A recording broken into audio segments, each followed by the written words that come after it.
The whistle of the locomotive pierced the still Arizona air as Nora Patterson stood alone on the dusty platform of Tucson Station, her trunk and hat boxes stacked neatly beside her.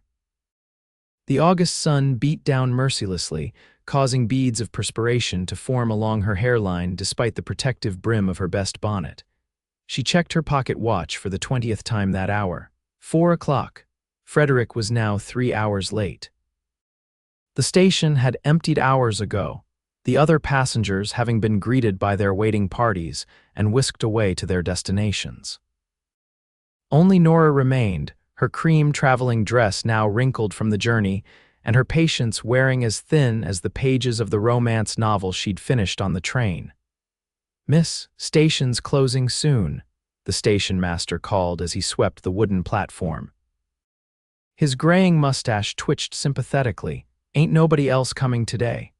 "My fiancé will be here," Nora insisted, her voice betraying less certainty than her words. "He must have been delayed." The station master nodded politely but didn't argue. He'd seen this before, Eastern women arriving with dreams that sometimes withered in the harsh Western reality. As shadows lengthened across the platform and the sun dipped toward the distant mountains, Nora felt a tightness in her throat. She had left everything behind in Boston, her teaching position, her modest apartment, her few friends, all to marry Frederick Palmer, a man she'd corresponded with for 18 months but met only twice when he'd traveled east on business. When the station clock struck 6, the station master approached again, hat in hand. "Miss, I'm locking up now. There's a respectable boarding house 2 streets over. Mrs. Hollister runs it. Tell her Joe sent you." Nora's eyes burned with unshed tears. "But my fiancé, if he comes looking, I'll direct him there," Joe promised, though his expression suggested he doubted that would happen. Just as Nora was about to admit defeat, the sound of hoofbeats drew her attention. Her heart leapt. Frederick had come. But instead of the elegant carriage she expected, a single rider on a sturdy bay horse appeared, dust billowing behind him. The man who dismounted wasn't Frederick. This stranger was tall and broad-shouldered, wearing a worn leather vest over a faded blue shirt. His face, partially shadowed by a wide-brimmed hat, showed several days' worth of stubble. He looked nothing like the clean-shaven businessman she was waiting for. "You Miss Patterson?" the stranger asked, approaching with a confident stride. "Yes," Nora answered cautiously, her hand tightening around her parasol. "I'm waiting for Mr. Frederick Palmer." The cowboy stopped a respectful distance away and removed his hat, revealing sun-streaked hair the color of honey. His eyes, a startling blue against his tanned skin, held a mixture of compassion and something else she couldn't quite identify. "Miss Patterson," he said, his voice gentler than his rugged appearance suggested, "Frederick Palmer isn't coming." The words landed like physical blows. "That's impossible. We're to be married on Sunday." The man shook his head slowly. "I'm afraid Palmer left town 3 days ago, boarded a train east with a woman from the Golden Slipper Saloon." Nora felt the blood drain from her face. There must be some mistake. "Frederick is a respectable businessman. He wouldn't. Palmer hasn't been a respectable anything for months," the stranger interrupted, not unkindly. "He gambled away most of his holdings, then borrowed heavily against what was left. The ranch he promised you doesn't exist anymore." "It was foreclosed last month." Nora swayed slightly, and the stranger stepped forward quickly, steadying her elbow with a calloused hand. "I'm sorry, Miss Patterson, truly." "Who are you?" she managed to ask, fighting to maintain her composure. "Hank Easton," he replied, releasing her arm once she was steady. "I worked for Palmer until he couldn't pay wages anymore." Nora's mind raced frantically. No fiancé, no home, no future, just herself, alone in a town where she knew no one, with limited funds and nowhere to go. "If I might suggest," Hank continued, "you'd be better off taking the next train back east." Pride stiffened Nora's spine. "I have no intention of crawling back to Boston in disgrace, Mr. Easton." A hint of admiration flickered in his eyes. "Then you'll need lodging." He gestured toward her luggage. "May I?" After a moment's hesitation, Nora nodded. Hank easily hoisted her trunk onto his shoulder and grabbed her hat boxes with his free hand. I'll take you to Mrs. Hollister's, he said, starting toward his horse. Best boarding house in Tucson for a lady alone. As they walked, Nora felt numb. The carefully constructed future she had planned was dissolving with each step. I don't understand, she said finally. His letters were so sincere, so full of plans and promises. Hank secured her trunk to his saddle with practiced efficiency. Palmer always had a way with words. It's how he kept his creditors at bay for so long. And the woman from the saloon, the word felt foreign on her tongue. Daisy Green, been sweet on her for months. Hank paused, then added softly, "If it helps any, Miss Patterson, I reckon you were waiting for the wrong man anyway." Nora looked up sharply. "I beg your pardon," Hank met her gaze steadily. "A real man doesn't abandon his commitments or leave a lady stranded. Palmer never deserved you coming all this way." There was no pity in his eyes, only a straightforward honesty that strangely provided more comfort than platitudes would have. "Come on," he said, offering his arm. "You can ride Thunder and I'll walk alongside." "That's not necessary," Nora protested. "I can walk. 6 blocks in those shoes." He glanced pointedly at her fashionable button boots, impractical for Tucson's dusty streets. "I'd be carrying you before we reach the second corner." Despite everything, Nora felt a reluctant smile tug at her lips. "Very well, Mr. Easton, but I insist you ride as well. I'm not so substantial that your horse can't carry us both a few blocks." Hank's eyebrows rose in surprise, but he nodded and helped her mount before swinging up behind her. He kept a respectful distance, his hands on the reins rather than around her waist, but Nora was acutely aware of his solid presence at her back. As they rode through the streets of what was to have been her new home, Nora fought back tears. 23 years old, and everything she'd planned had crumbled like the dry Arizona earth beneath Thunder's hooves. "Mrs. Hollister is a good woman," Hank said as they approached a neat 2-story house with a small sign in the window. "Strict but fair. She'll look after you while you decide what to do next." "And what should I do next, Mr. Easton?" Nora asked, unable to keep the bitterness from her voice. "Since you seem to have all the answers." He dismounted and reached up to help her down, his hands strong and steady at her waist. For a moment, they stood close enough that she could see the flecks of gold in his blue eyes. "That depends," he said quietly, "on whether you came west for a husband or for something else." "What do you mean? Some folks come west for a fresh start. Others come looking for something they couldn't find back east." He released her and stepped back.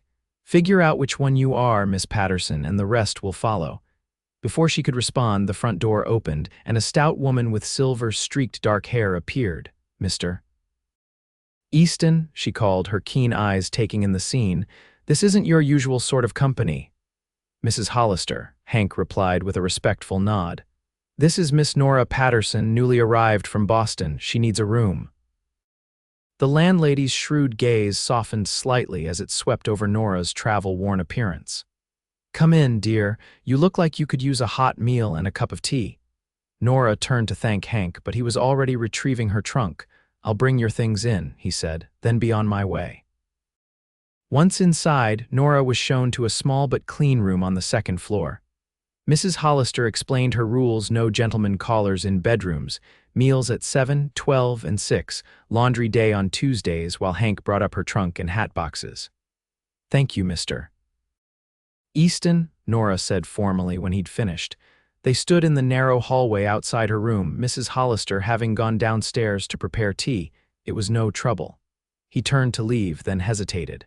"Miss Patterson, Tucson's a good town, despite your welcome.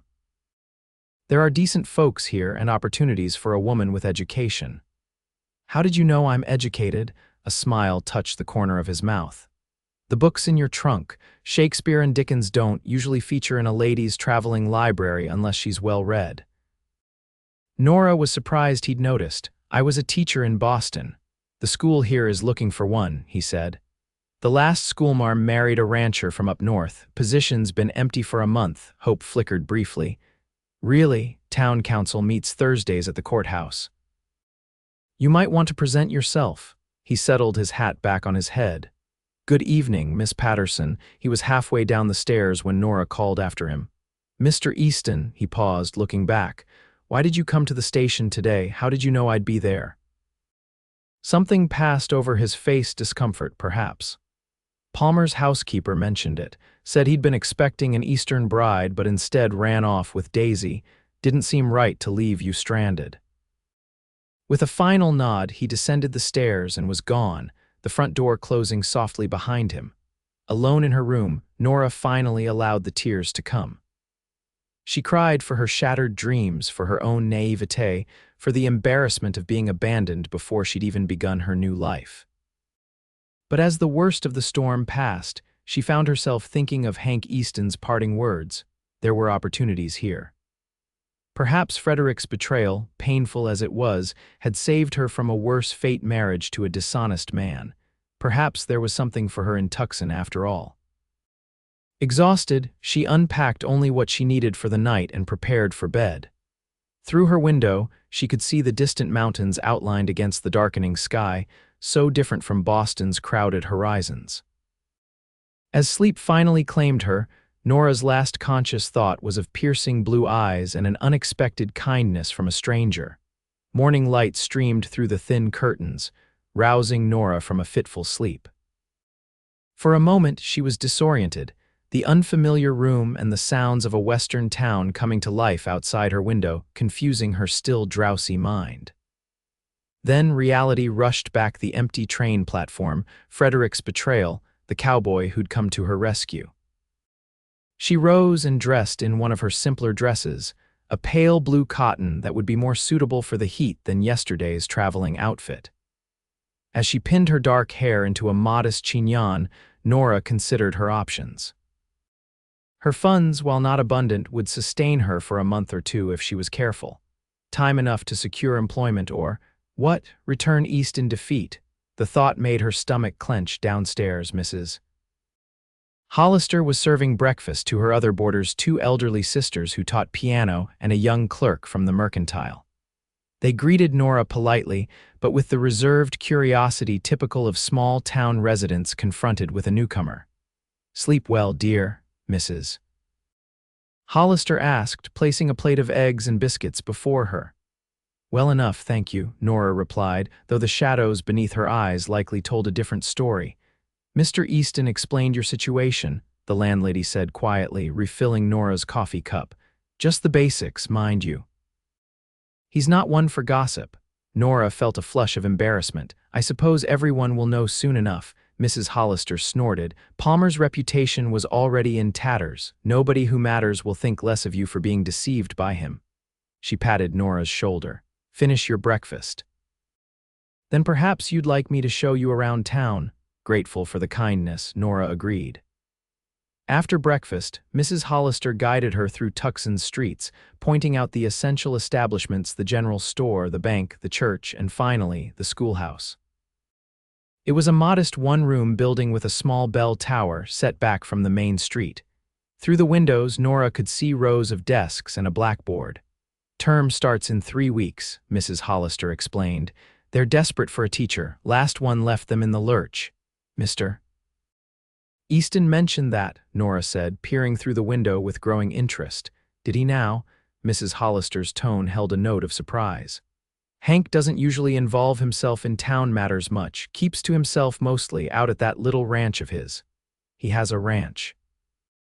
"Just a small spread about 5 miles outside town, runs a few dozen head of cattle, breaks horses on the side." The older woman gave Nora a sidelong glance. "He's a good man. One of the few who stood by his principles when Palmer started going downhill." As they continued their tour, Nora found herself asking more questions about Hank Easton. She told herself it was merely curiosity about the man who'd aided her, but there was something about him, his straightforward manner, his quiet confidence, that intrigued her. Mrs. Hollister seemed amused by Nora's interest, but answered readily enough. Hank had come to Arizona Territory 5 years earlier from Texas. He'd worked for several ranchers before saving enough to buy his own small property. He was respected in town as hardworking and honest, if somewhat reserved.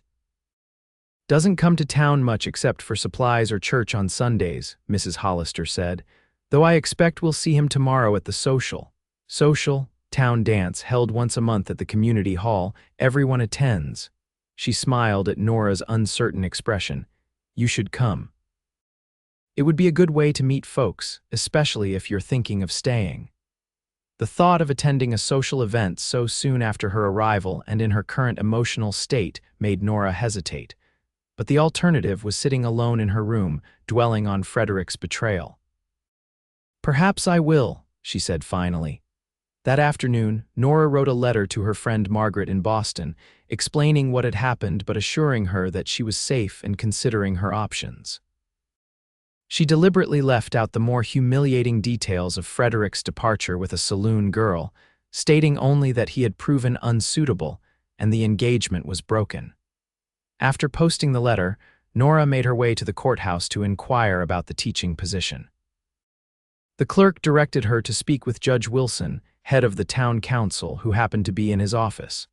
The judge, a portly man with mutton chop whiskers and kind eyes, listened attentively as Nora explained her qualifications and experience. Well, Miss Patterson, you seem perfectly suited, he said when she'd finished. We're in quite a fix with school starting so soon. Tell you what, come to the council meeting Thursday evening, meet the other members, and assuming there are no objections, the position is yours. Nora left the courthouse with a lighter heart than she'd had since arriving in Tucson. The salary Judge Wilson had mentioned was modest, but would cover her room and board at Mrs. Hollister's with some left over for savings. More importantly, it would give her purpose and a reason to remain in Arizona rather than retreating east in failure. As she walked back to the boarding house, Nora found herself watching for a glimpse of Hank Easton, but the cowboy was nowhere to be seen. She told herself she merely wanted to thank him again for his assistance, and perhaps share her good news about the teaching prospect, but deep down, she recognized a more complex interest forming. That evening, after a simple dinner with the other boarders, Nora sat on the front porch swing, enjoying the relative coolness that came with sunset. The western sky was ablaze with colors she'd never seen in Boston: deep oranges, fiery reds, and purples so intense they seemed almost unreal. Beautiful, isn't it? Mrs. Hollister said, joining her with 2 glasses of lemonade. That's one thing about Arizona, we may not have much water, but the good Lord makes up for it with sunsets. Nora accepted the cool drink gratefully. It's magnificent, nothing like this in Massachusetts. They sat in comfortable silence for a few minutes, watching as the colors deepened and then gradually faded to indigo. The first stars were just becoming visible when Mrs. Hollister spoke again. Decided about the social tomorrow? I think I'll go, Nora said. Though I have no idea what to wear to a Western dance, Mrs. Hollister chuckled. That blue dress you had on today would do fine. Folks aren't as fancy out here as back east. Nora nodded, then asked the question that had been on her mind all day. Do you think, that is, will Mr. Easton really attend? The landlady's eyes twinkled knowingly. Hank comes to most socials, though he doesn't dance much, keeps the young bucks in line more than anything. She studied Nora's face in the gathering darkness. He made quite an impression on you, didn't he? He was kind when he didn't have to be, Nora replied, hoping the dusk concealed her blush. I merely wish to thank him properly. Mrs. Hollister hummed, clearly unconvinced. Well, you'll likely get your chance tomorrow night. The social hall was transformed when Nora arrived the following evening. Paper lanterns hung from the rafters, casting a warm glow over the wooden floor that had been polished until it shone. A small band, fiddle, guitar, and piano played lively tunes in one corner, while long tables laden with food and drink lined another wall. Mrs. Hollister introduced Nora to what seemed like half the town: the mayor and his wife, the doctor, shopkeepers, ranchers, and their families. Everyone was polite, though Nora caught curious glances and whispers behind fans. Clearly, word of her situation had spread. Judge Wilson made a point of introducing her to the other council members, all of whom seemed pleased with her credentials. By the time the dancing began in earnest, Nora was feeling cautiously optimistic about her reception in Tucson. She had just declined a dance offer from the mercantile owner's son, a gangly youth barely out of his teens, when she sensed a presence beside her.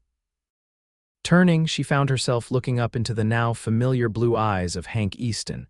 He was almost unrecognizable from the dusty cowboy who'd met her at the station. His hair was neatly combed, and he wore a clean white shirt with a string tie, dark trousers, and polished boots. He'd shaved, revealing a strong jawline and the faint trace of a dimple in his right cheek. "Miss Patterson," he said, touching the brim of his hat, "you're looking well. Mr. Easton, thank you for your directions regarding the teaching position. I've spoken with Judge Wilson and will meet with the council on Thursday." He nodded, a small smile playing at the corners of his mouth. "Glad to hear it. Suits you better than being Palmer's wife would have." The blunt assessment startled a laugh from her. "You seem very certain of that, having known me all of 2 days."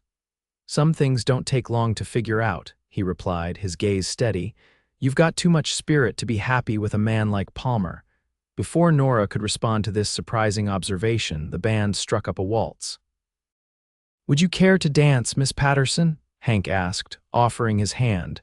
Nora hesitated only briefly before placing her fingers in his calloused palm. "I would, Mr. Easton." He led her onto the floor with unexpected grace for a man who spent his days on horseback. His hand at her waist was respectful but firm as he guided her through the steps. "You dance well," she observed, surprised by his proficiency. "My mother insisted all her sons learn, said a man who could dance would never lack for female company." A shadow crossed his face briefly. "She passed on when I was 16. "I'm sorry," Nora said softly. "My own mother died when I was 12, influenza." Something passed between them, then a recognition of shared loss that needed no further words. They danced in comfortable silence for several measures before Hank spoke again. "How are you finding Tucson so far? Besides the obvious disappointment, it's different," Nora replied honestly. "Rougher than Boston, certainly, but there's something appealing about its directness." Hank nodded. "No pretenses out here. A person is judged by their actions, not their family name or bank account." "Is that why you came west?" Nora asked, curious about this enigmatic man. A shadow crossed his face. "Partly. Left some things behind in Texas that needed leaving." He didn't elaborate, and Nora didn't press. Everyone had their secrets. As the waltz ended, Hank led her from the floor toward the refreshment table. He poured her a cup of punch, their fingers brushing briefly as he handed it to her. "Miss Patterson," he said after a moment, "I wonder if you might permit me to call on you sometime. Perhaps show you more of the area around Tucson." The invitation was properly phrased, yet Nora sensed an underlying tension in his manner, as though he expected rejection. It emboldened her. "I would like that, Mr. Easton," she replied, meeting his gaze directly. Relief and pleasure flickered in his eyes. "Sunday after church, perhaps, if you're attending." "I am. That would be lovely." Their conversation was interrupted by Mrs. Hollister, who approached with a middle-aged couple in tow. "Nora, dear, have you met the Perkinses? They have 3 children who will be in your class, assuming you take the position." The remainder of the evening passed in a blur of introductions and conversations. Nora danced twice more, once with Judge Wilson and once with the bank manager, but her attention kept returning to Hank, who had retreated to the corner with some of the other ranchers. Occasionally, she would glance his way and find him watching her, his expression thoughtful. By the time Mrs. Hollister signaled it was time to leave, Nora was exhausted but strangely exhilarated. The initial disaster of her arrival was being replaced by new possibilities: a teaching position, potential friendships, and the intriguing prospect of Sunday with Hank Easton. As they prepared to depart, Hank appeared at her side once more. "May I walk you ladies home?" he asked, addressing both Nora and Mrs. Hollister but looking only at Nora. "That would be most kind," Mrs. Hollister answered before Nora could speak. "These old bones appreciate a strong arm to lean on." The night air had cooled considerably, and Nora was grateful for her shawl. As they walked the short distance to the boarding house, Mrs. Hollister monopolized most of the conversation, updating Hank on town gossip and the health of mutual acquaintances. Nora was content to listen, occasionally stealing glances at his profile in the moonlight. When they reached the boarding house, Mrs.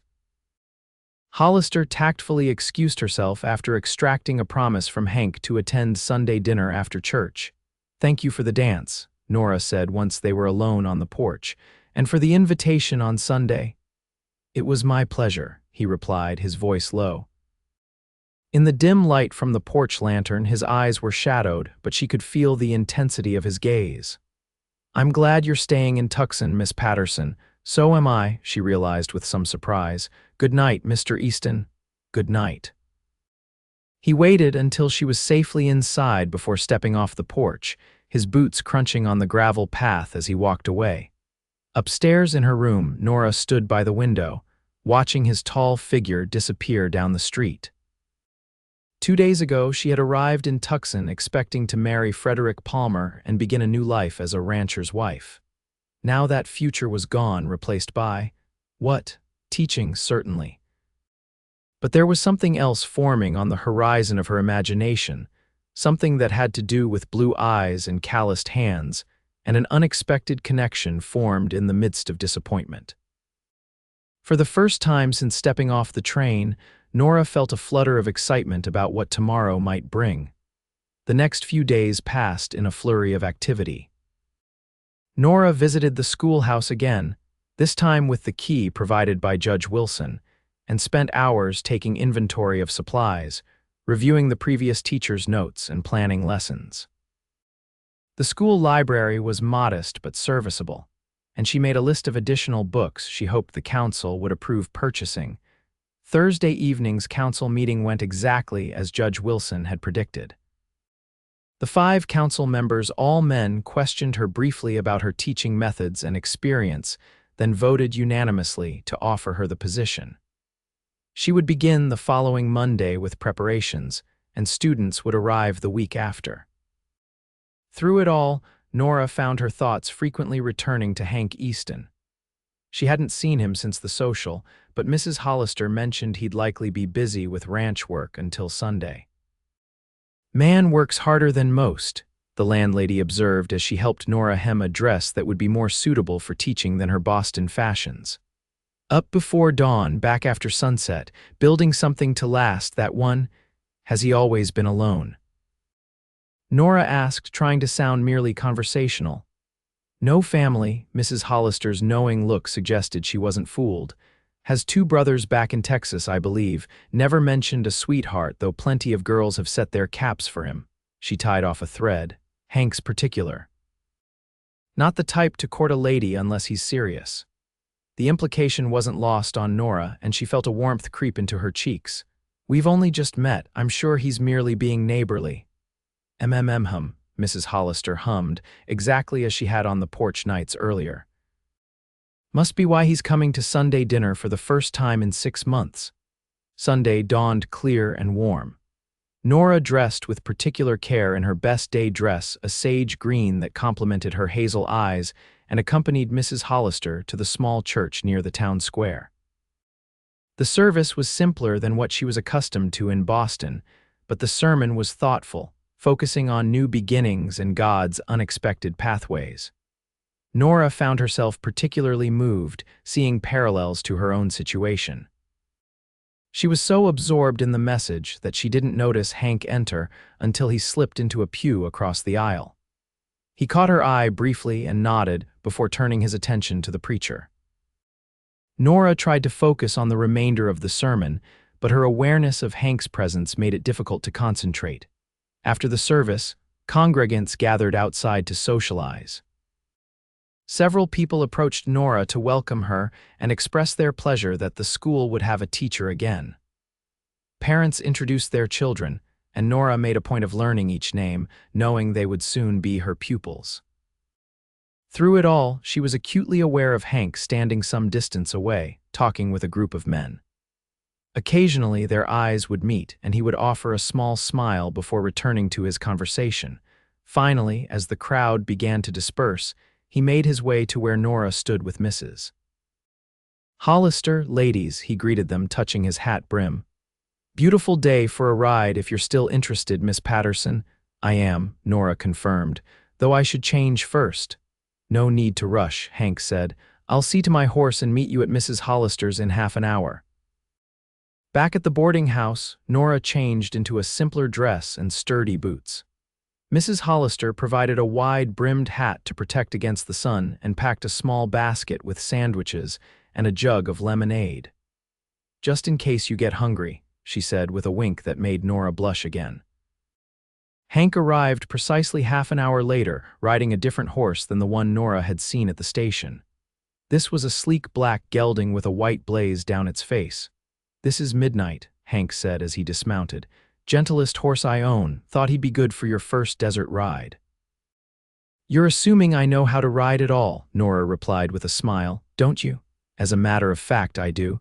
My uncle kept horses outside Boston, but it's been some years."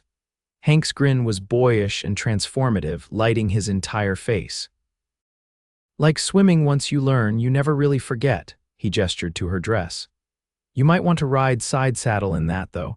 With practiced ease, he adjusted the saddle, then helped Nora mount, his hands strong and sure at her waist. Once she was settled, he handed up the basket, "Mrs. Hollister had prepared. Thought we might ride out to Carter's Ridge," he said, mounting behind her. "Best view of the valley, and there's a spot with shade for a rest." They set off at a gentle pace, Hank keeping Midnight to a walk until Nora grew comfortable in the saddle again. The town quickly gave way to open country, vast expanses of sun-baked earth dotted with sagebrush, prickly pear cactus, and the occasional mesquite tree. "It's so different from Massachusetts," Nora observed, taking in the stark landscape. "Everything there is so green." "Takes some getting used to," Hank agreed. "But there's beauty here if you know how to see it. Wait till you experience a desert spring, wildflowers blooming everywhere like God spilled his paint box." As they rode, Hank pointed out various plants and rock formations, naming them and sometimes sharing bits of Apache or Mexican lore about their properties. Nora was impressed by his knowledge of the land and the respect with which he spoke of the indigenous cultures. "You've learned a lot about this place," she commented as they began to ascend a gentle slope.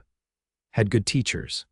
Old Apache scout named Two Hawks took a liking to me when I first arrived, taught me how to read the desert, find water, identify plants that heal and plants that harm."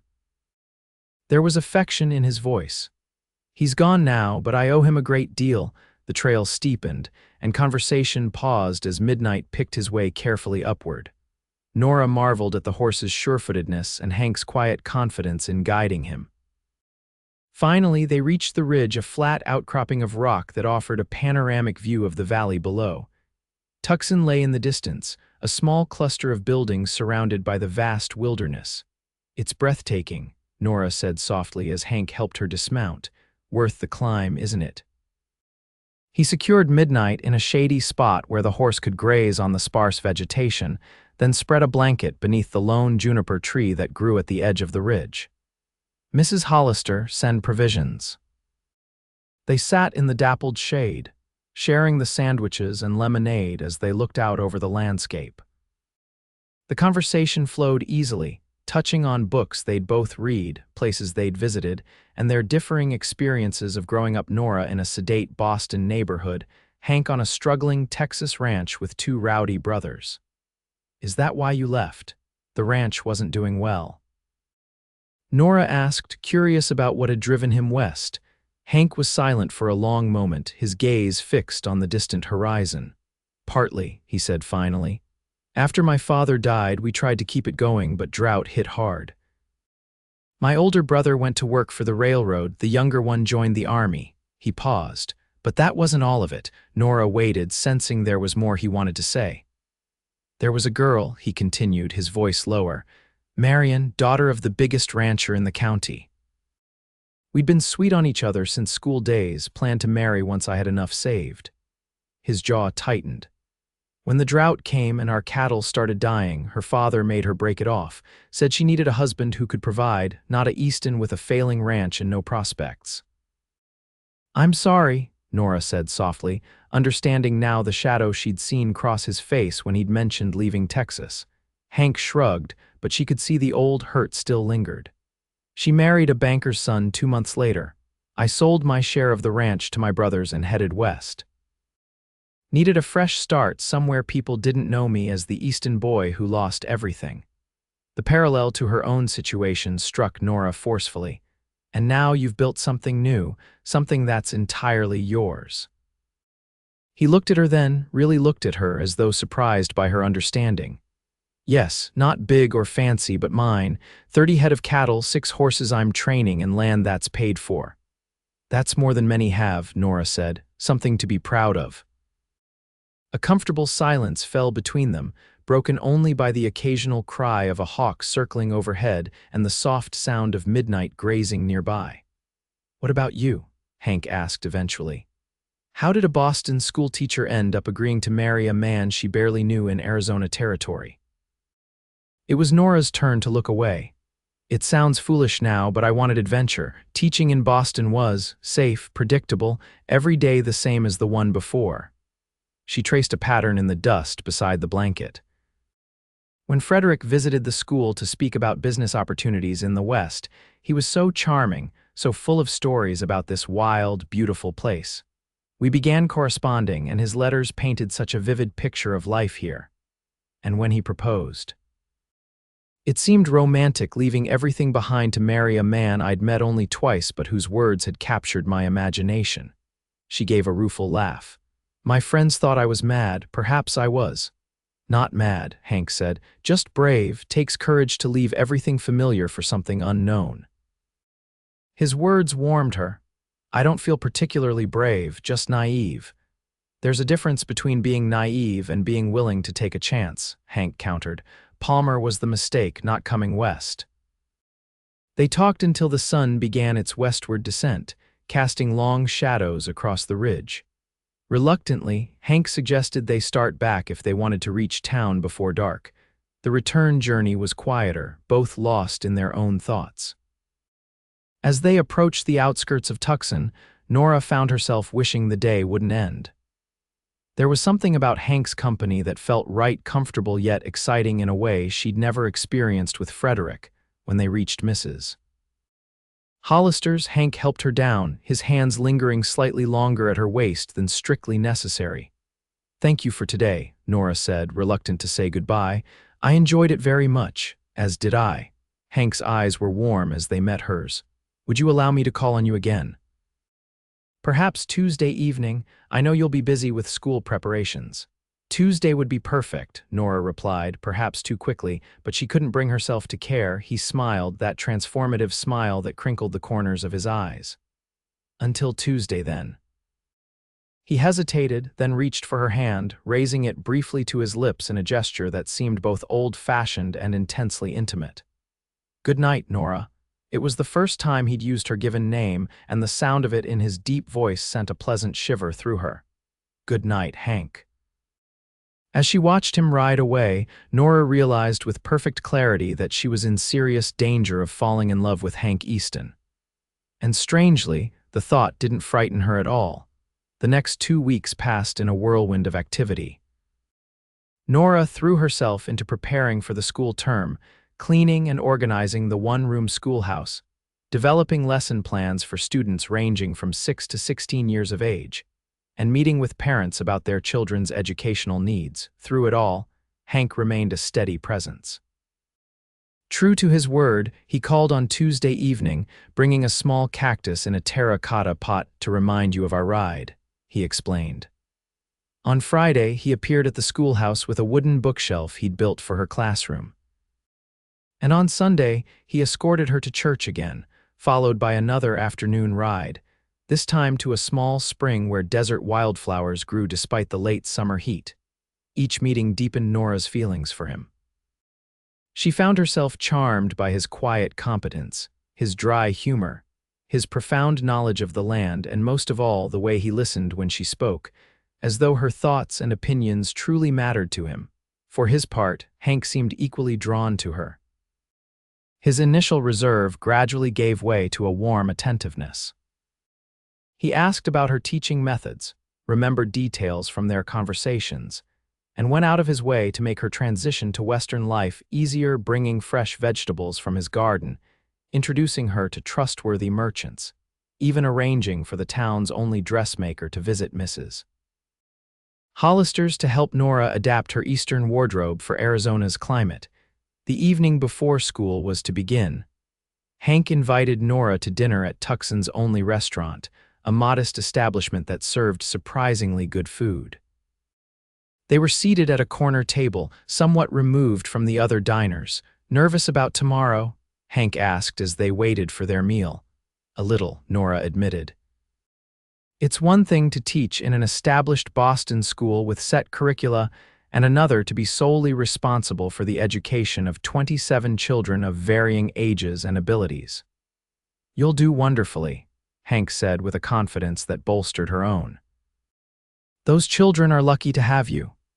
Their meals arrived, steaks with potatoes for both, and conversation flowed easily as they ate. They were finishing when the restaurant door opened, admitting a gust of evening air and two men Nora didn't recognize. Hank's expression hardened as he caught sight of them. "Problem?" Nora asked quietly, noticing the change. "Mason brothers," Hank replied, keeping his voice low. "Cattle rustlers, though nothing's been proven, been causing trouble at ranches north of here." The men spotted Hank and nudged each other. The taller one, a sallow-faced individual with a pockmarked complexion, sauntered over to their table.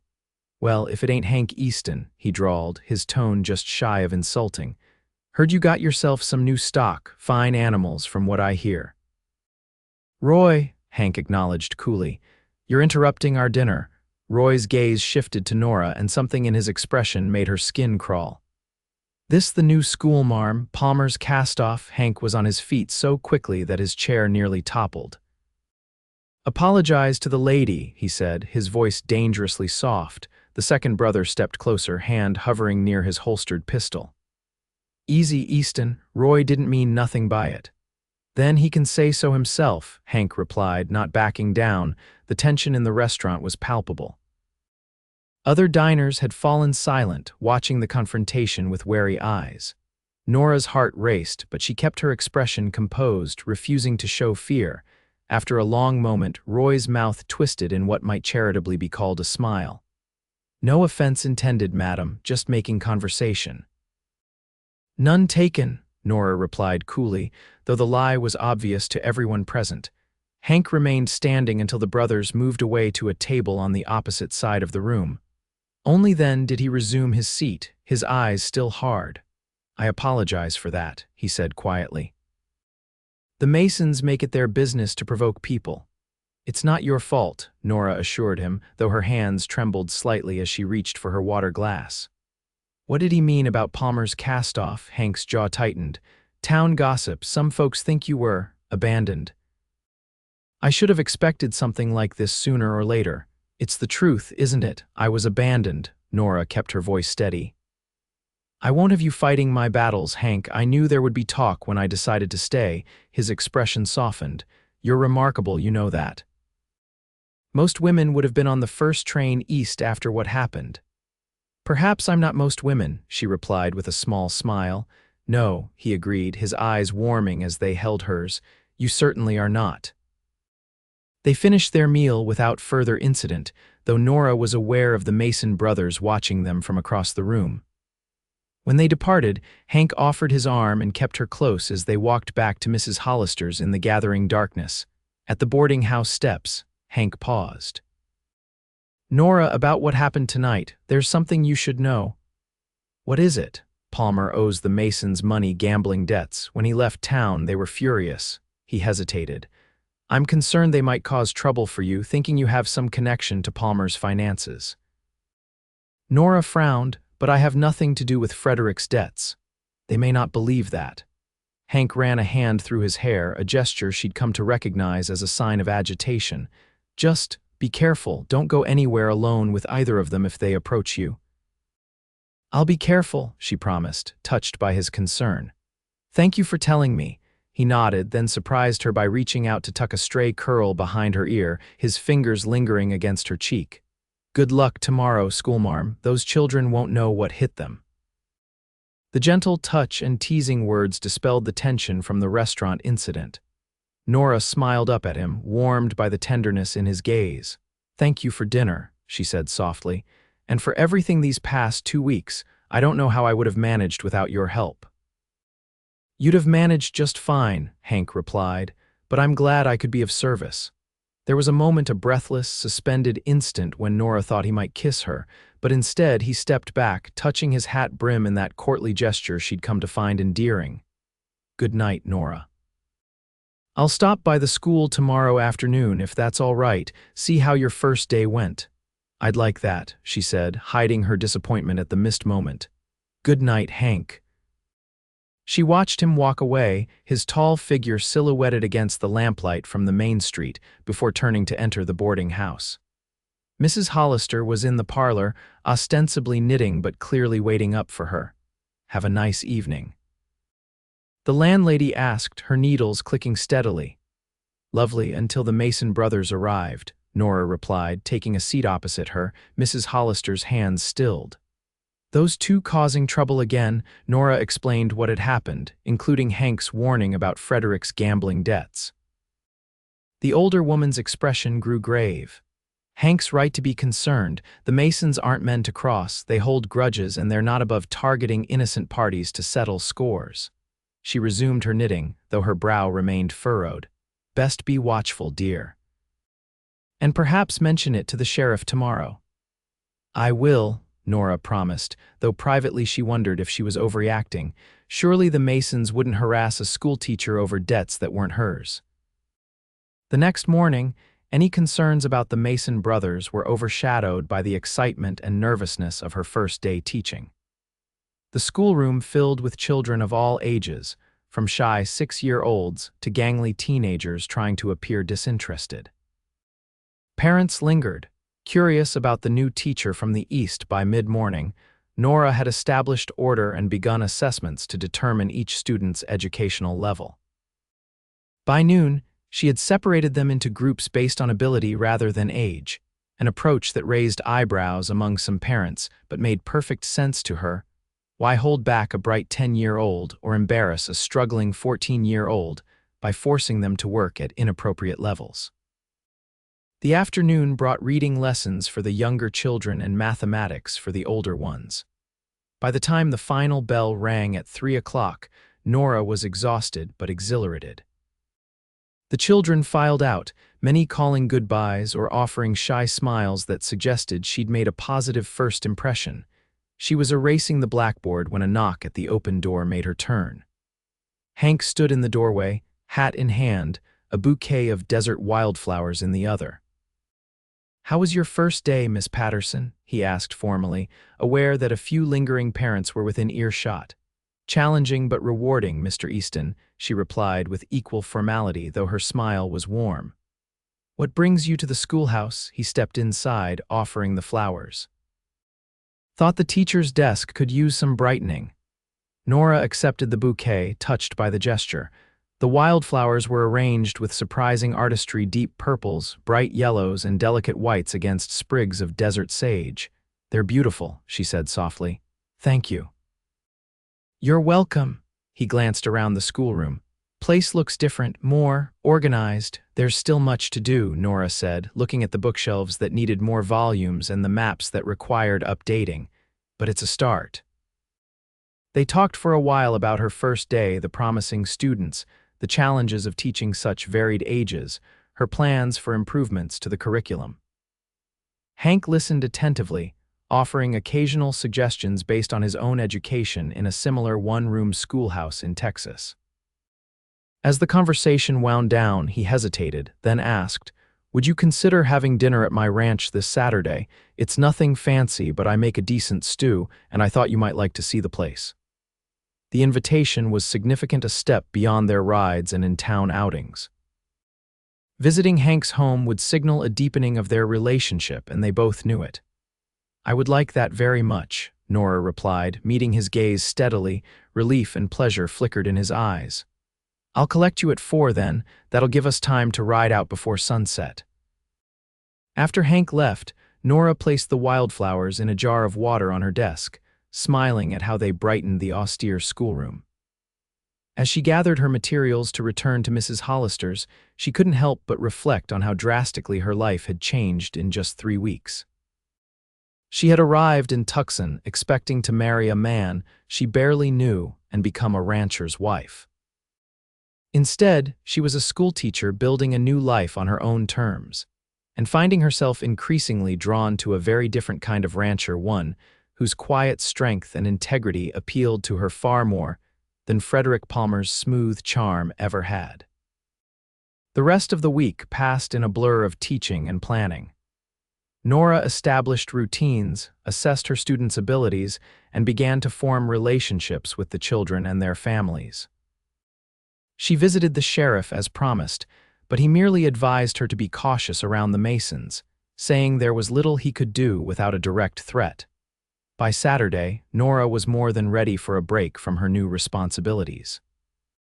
She dressed with special care in a cornflower blue riding skirt and crisp white shirtwaist, her dark hair braided and pinned up to fit beneath her hat.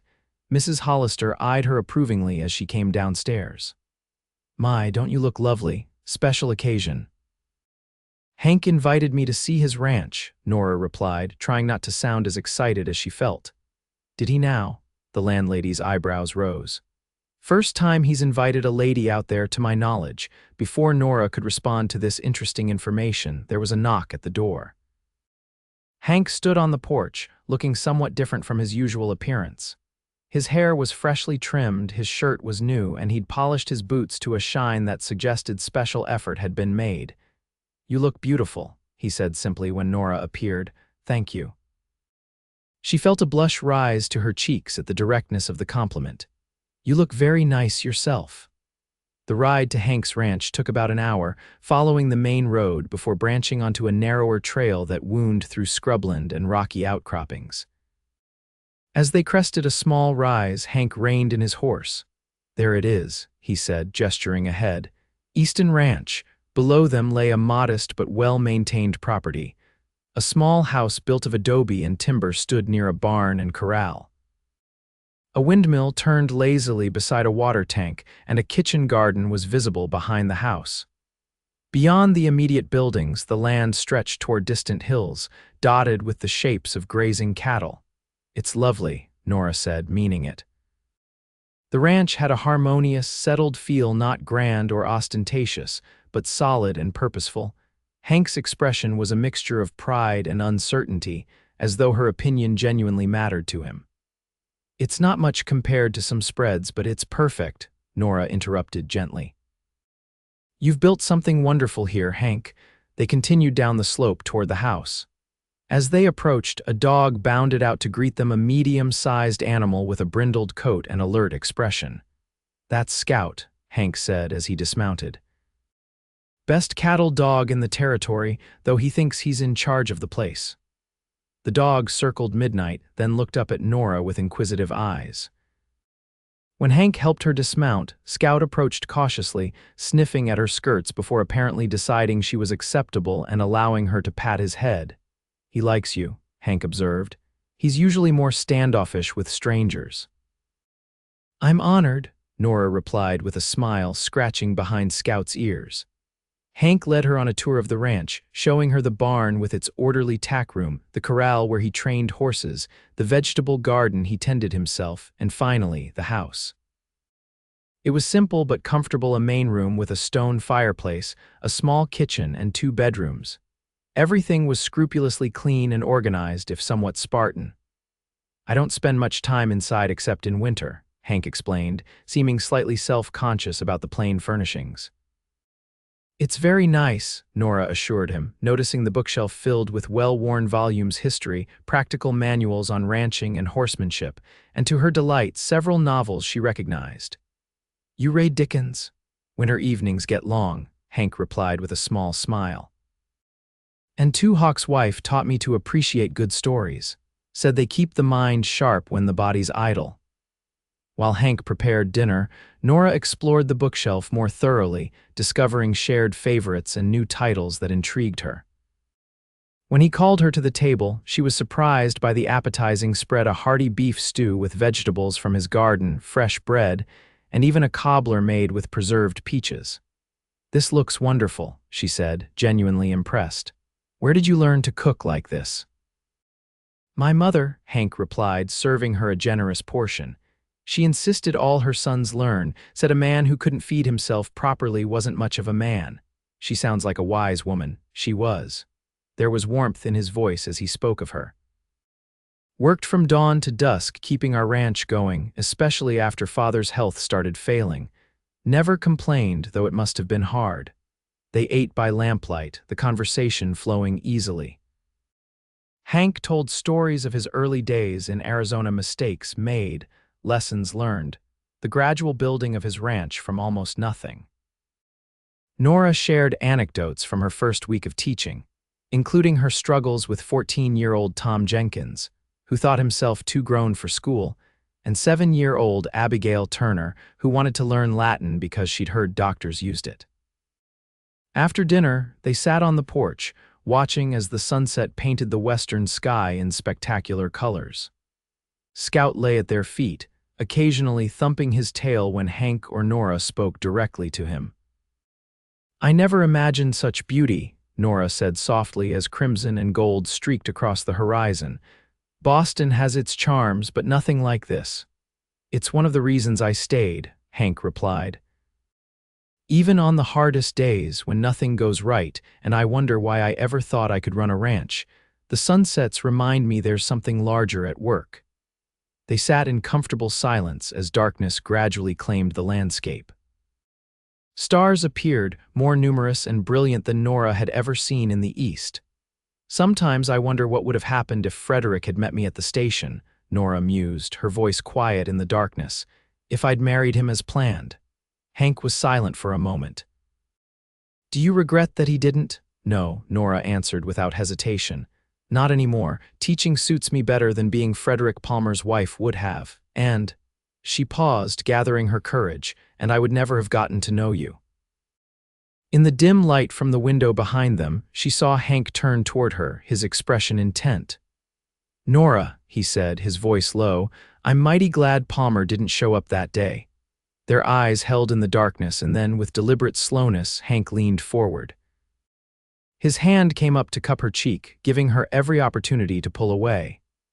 Instead, Nora leaned into his touch, her heart racing. When his lips met hers, the kiss was gentle, almost reverential, a question more than a demand.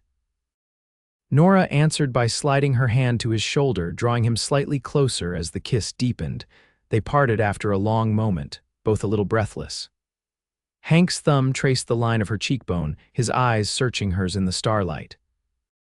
"I've been wanting to do that since the social," he admitted.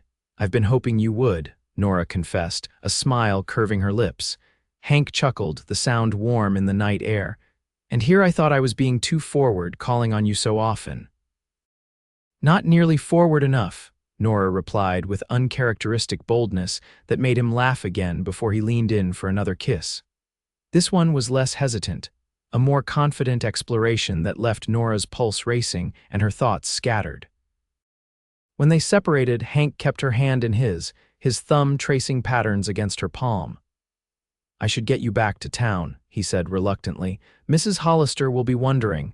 "Must we go so soon?" Nora asked, not ready for the evening to end. Hank's expression grew serious. "If we don't, people will talk. And while I don't much care what folks say about me, I won't have your reputation compromised. You're the school teacher now. The children's parents expect certain standards." He was right, of course.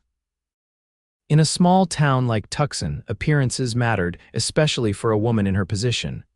Still, Nora felt a pang of regret as they rose from the porch. "We'll come back," Hank promised, reading her expression. "Soon." The ride back to town was different from the journey out, quieter, more intimate. They rode close together, occasionally letting their hands brush, exchanging glances that held new meaning after the kisses they'd shared at Mrs. Hollister's doorstep. Hank kissed her once more, briefly but with a tenderness that promised more to come. "Good night, Nora," he murmured against her hair. "Thank you for coming to my home." "Thank you for inviting me," she replied, reluctant to let go of his hand. "I had a wonderful time." He stepped back, his eyes still holding hers. "I'll see you at church tomorrow." "Yes," she smiled, already looking forward to it. "Good night, Hank." Inside, Mrs. Hollister was predictably waiting in the parlor, pretending to read but obviously curious. To Nora's relief, the landlady limited herself to asking if she'd enjoyed seeing the ranch. accepting Nora's enthusiastic response with a knowing smile before bidding her good night. Upstairs in her room, Nora sat by the window, looking out at the stars and reliving the evening in her mind. 3 weeks ago, she'd arrived in Tucson expecting to become Mrs. Frederick Palmer.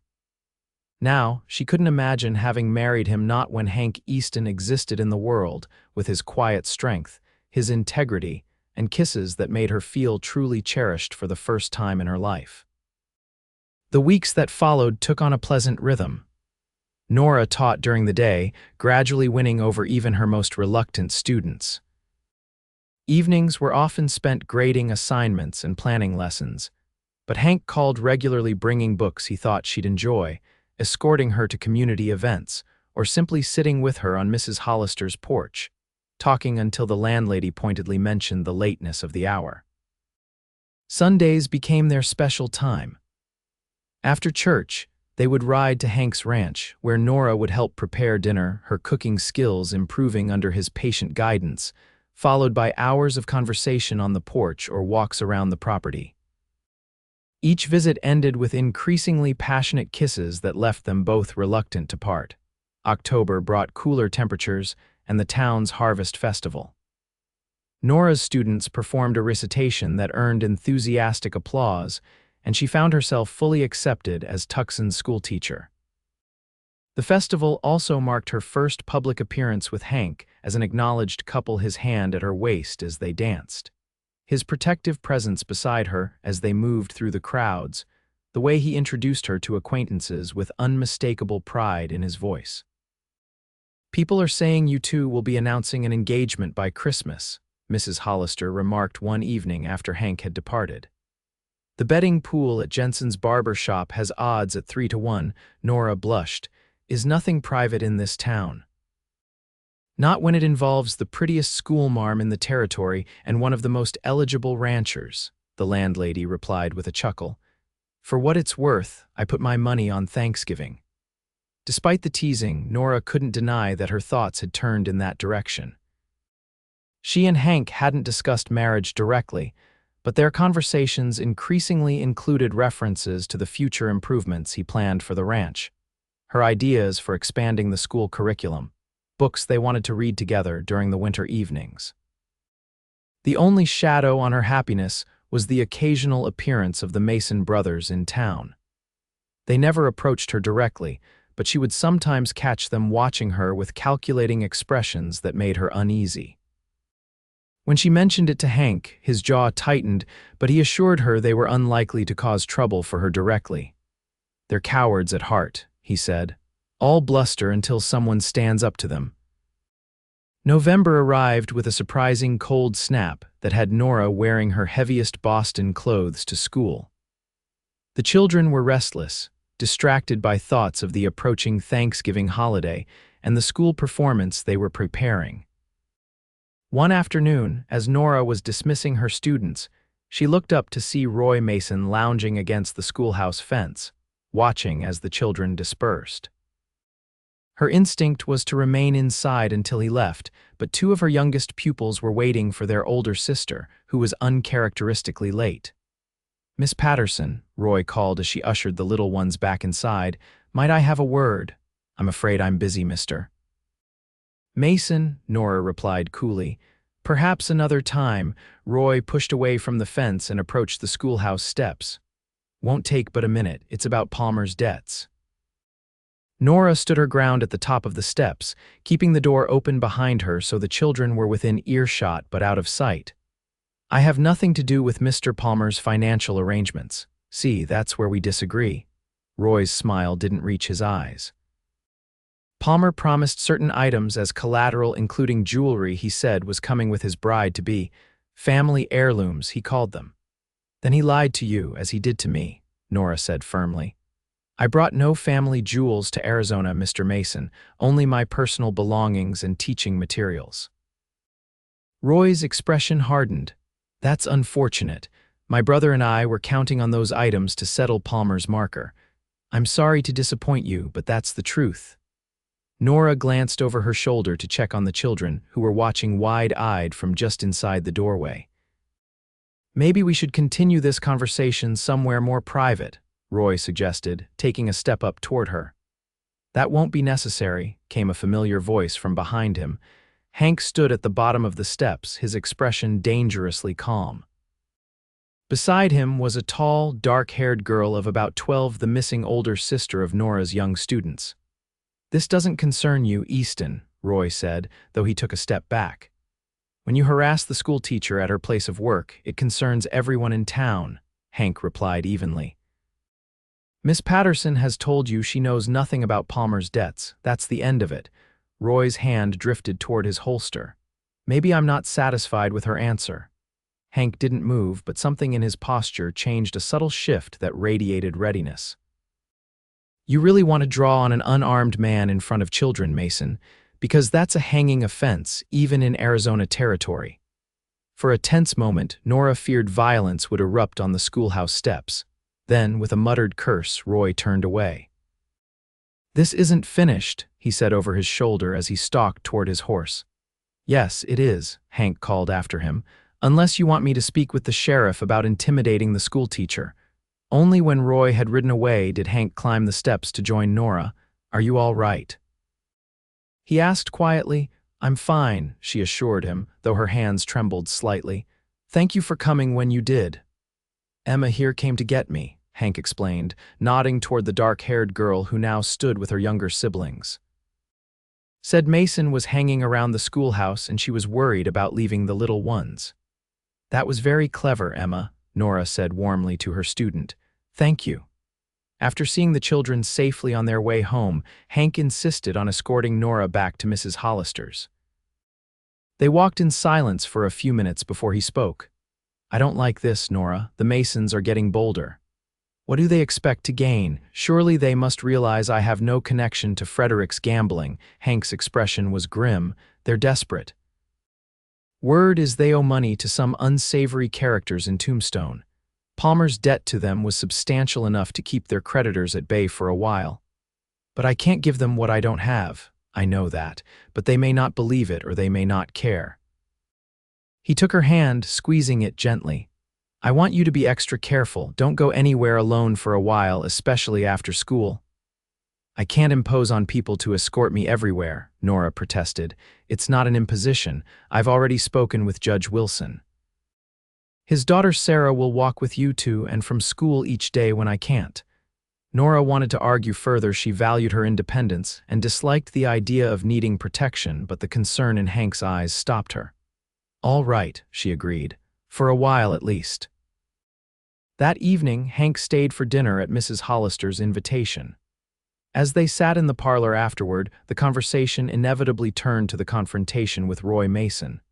"This has gone on long enough," Mrs. Hollister declared. "We should speak with Sheriff Davis again." "I already did," Hank said.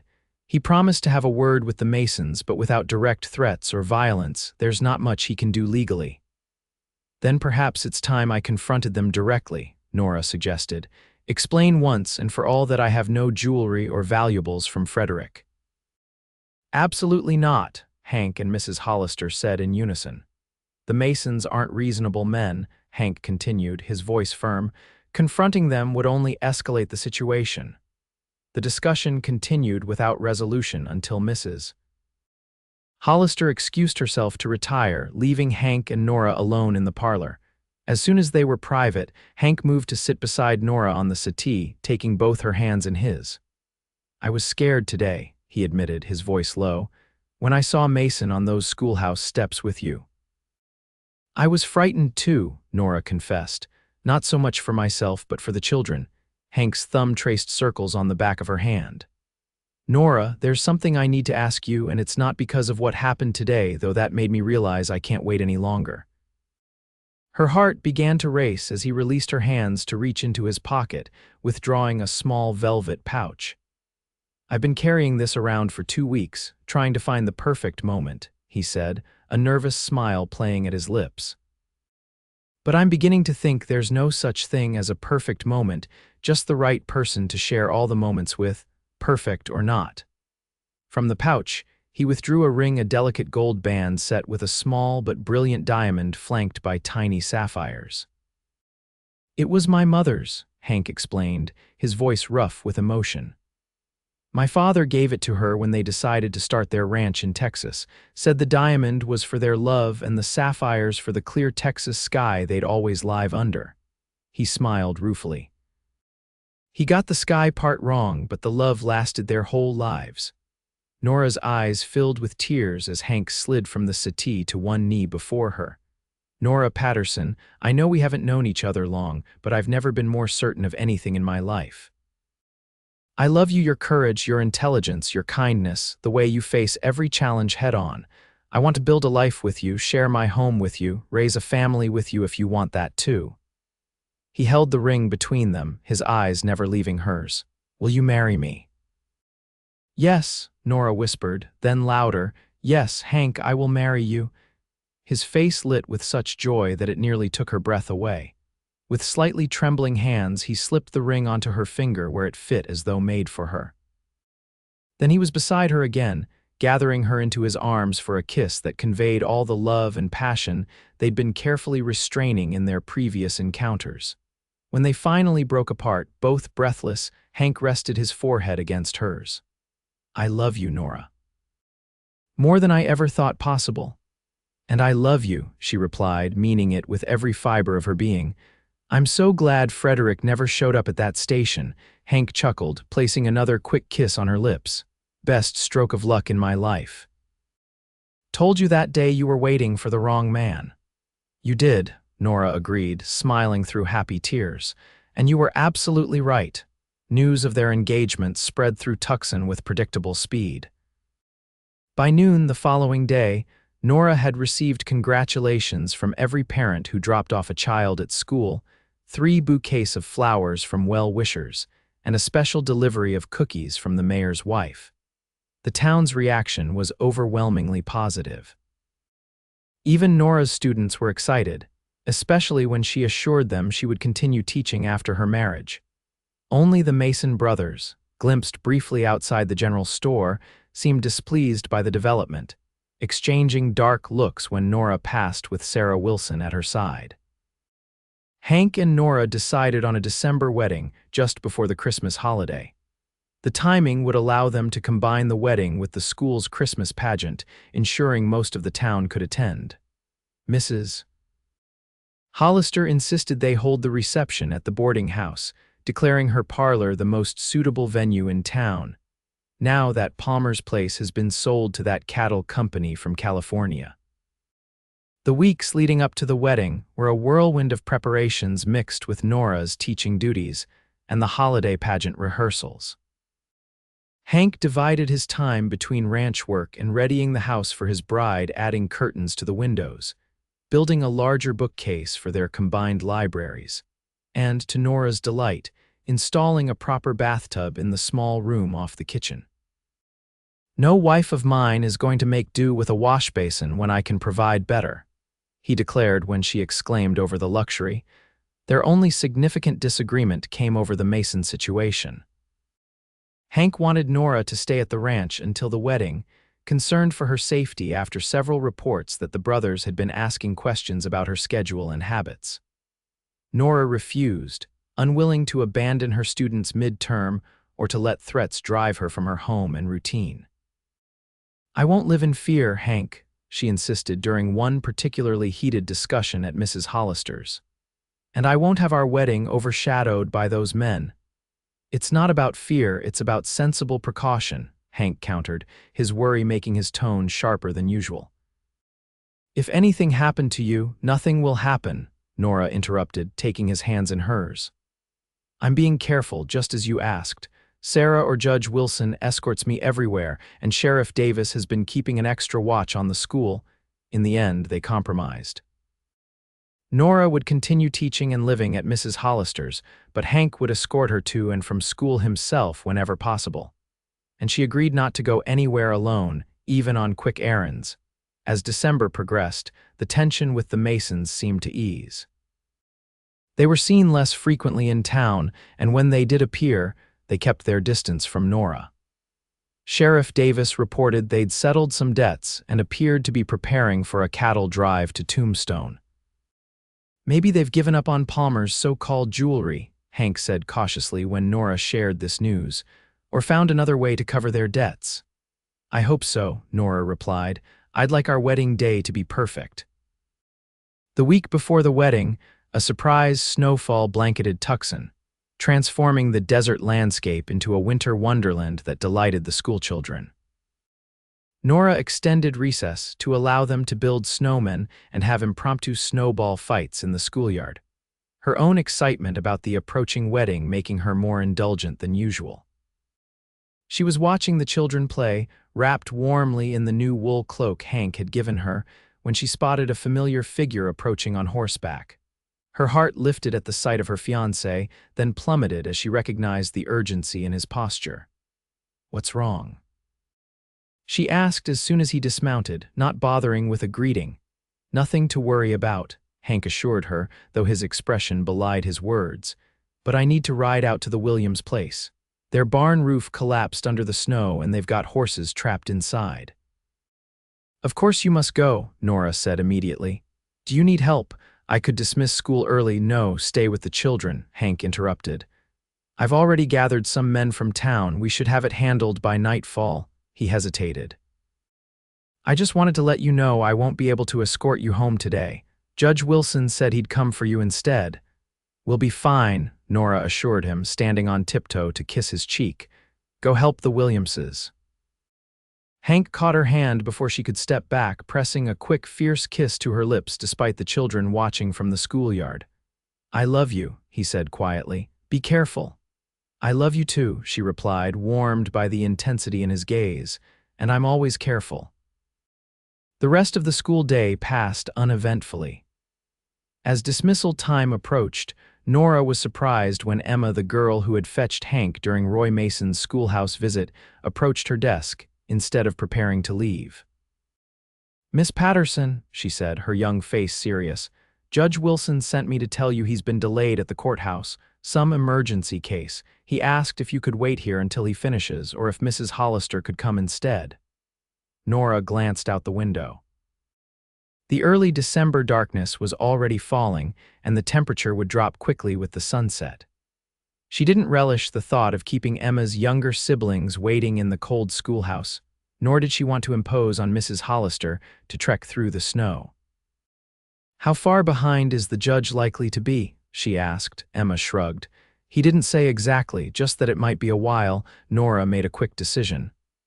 "Tell you what, you take your brother and sister home now before it gets any colder. The boarding house is only 4 blocks from here and it's still light enough. I'll wait a bit for the judge, and if he doesn't come soon, I'll walk home myself. There are plenty of people on the streets at this hour." Emma looked doubtful. "Mr. Easton said you shouldn't go anywhere alone." "It's broad daylight and I'll stick to the main street," Nora assured her. "Don't worry." After seeing off her last students, Nora busied herself grading papers while waiting for Judge Wilson. When half an hour had passed with no sign of him, she decided to walk to Mrs. Hollister's herself, rather than risk being in the schoolhouse alone after dark. The streets were relatively busy with townsfolk hurrying to complete errands before nightfall.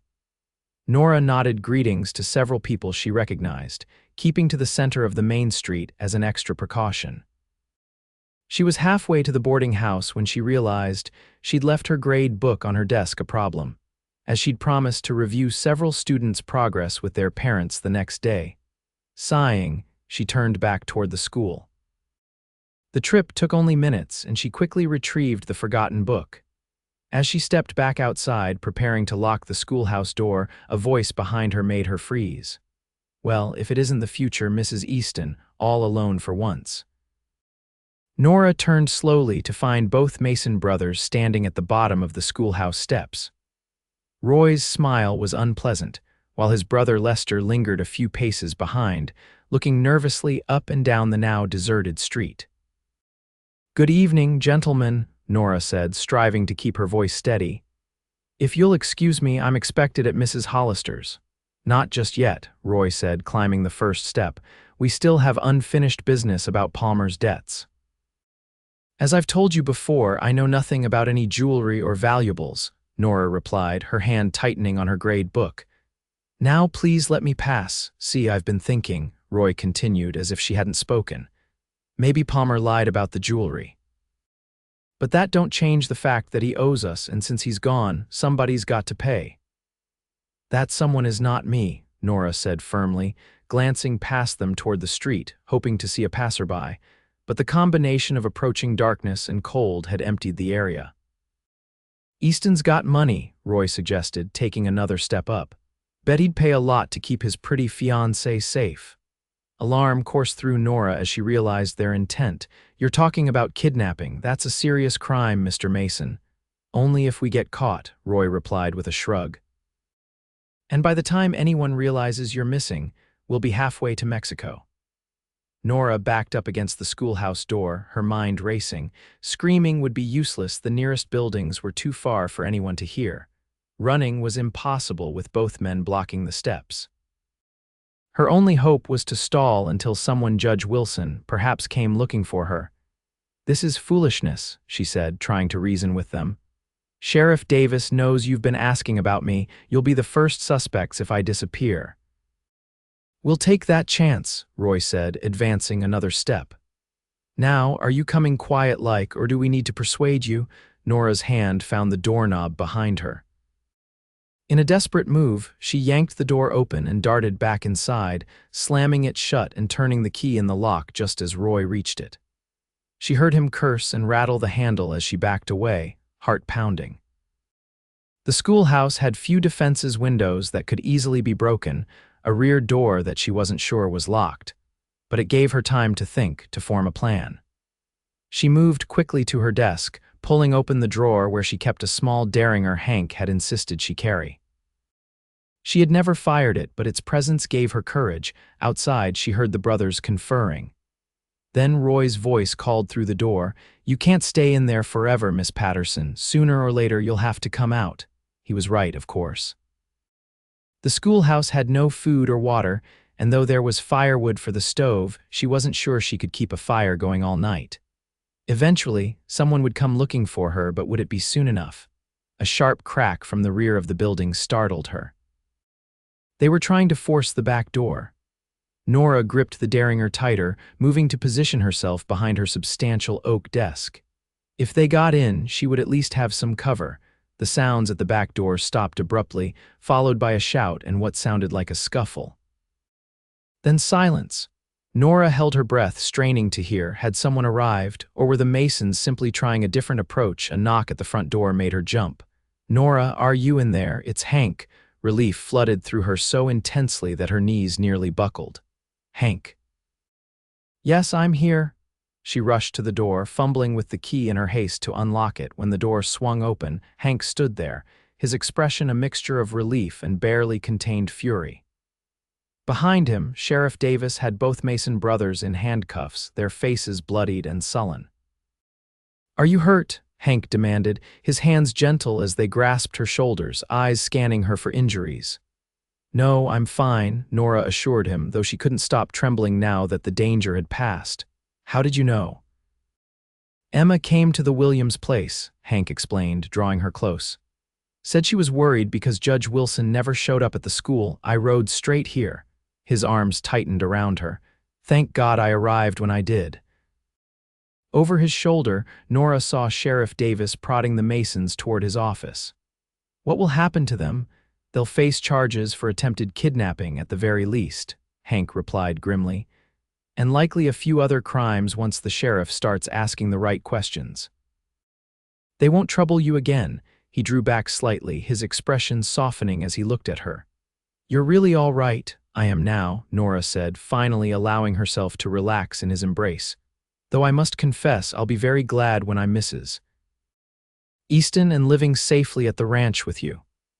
"That can be arranged sooner rather than later," Hank said, a determined gleam in his eye. "How do you feel about getting married tomorrow instead of waiting until next week?" Nora blinked in surprise. "Tomorrow, but what about the Christmas pageant? And Mrs. Hollister's reception plans?" "We can still have the pageant and reception as scheduled," Hank said. "But after today, I don't want to wait another week to make you my wife and have you under my protection at the ranch." The intensity in his voice touched her deeply. What about the license? The minister? Judge Wilson can handle the license tonight as a special case considering the circumstances, and Pastor Bennett would marry us any time we asked. Hank's hands framed her face gently. What do you say, Nora? Will you marry me tomorrow? Looking into his eyes that had captured her attention from their first meeting on that fateful day at the train station, Nora found her answer without hesitation. Yes, she said simply. Tomorrow sounds perfect. They were married the next afternoon in a small, intimate ceremony at the church, with only Mrs. Hollister, Judge Wilson, and a few close friends in attendance. Nora wore a simple cream dress that Mrs. Hollister had helped her alter overnight, and carried a bouquet of winter greenery and dried flowers that the landlady had somehow assembled on short notice. When Pastor Bennett pronounced them husband and wife, and Hank kissed her with tender passion before their small audience, Nora felt a sense of rightness that transcended the unusual circumstances of their hasty wedding. This was where she belonged with this man who had found her at her lowest moment and shown her a different, better path than the one she'd planned. That evening, Hank brought her to the ranch, their home now. He carried her across the threshold in the traditional manner, then showed her the changes he'd made to prepare for her arrival. Curtains at the windows, a new quilt on their bed, her books arranged alongside his on the expanded bookshelf. It's not fancy, he said, a touch of uncertainty in his voice as he watched her explore what was now their bedroom. But we can make changes, add whatever you want. Nora silenced him with a kiss. It's perfect, Hank, everything I could want. She looked around the room, then back at her husband, the words still new and wonderful in her mind. It's home. His answering smile was everything she could have wished for.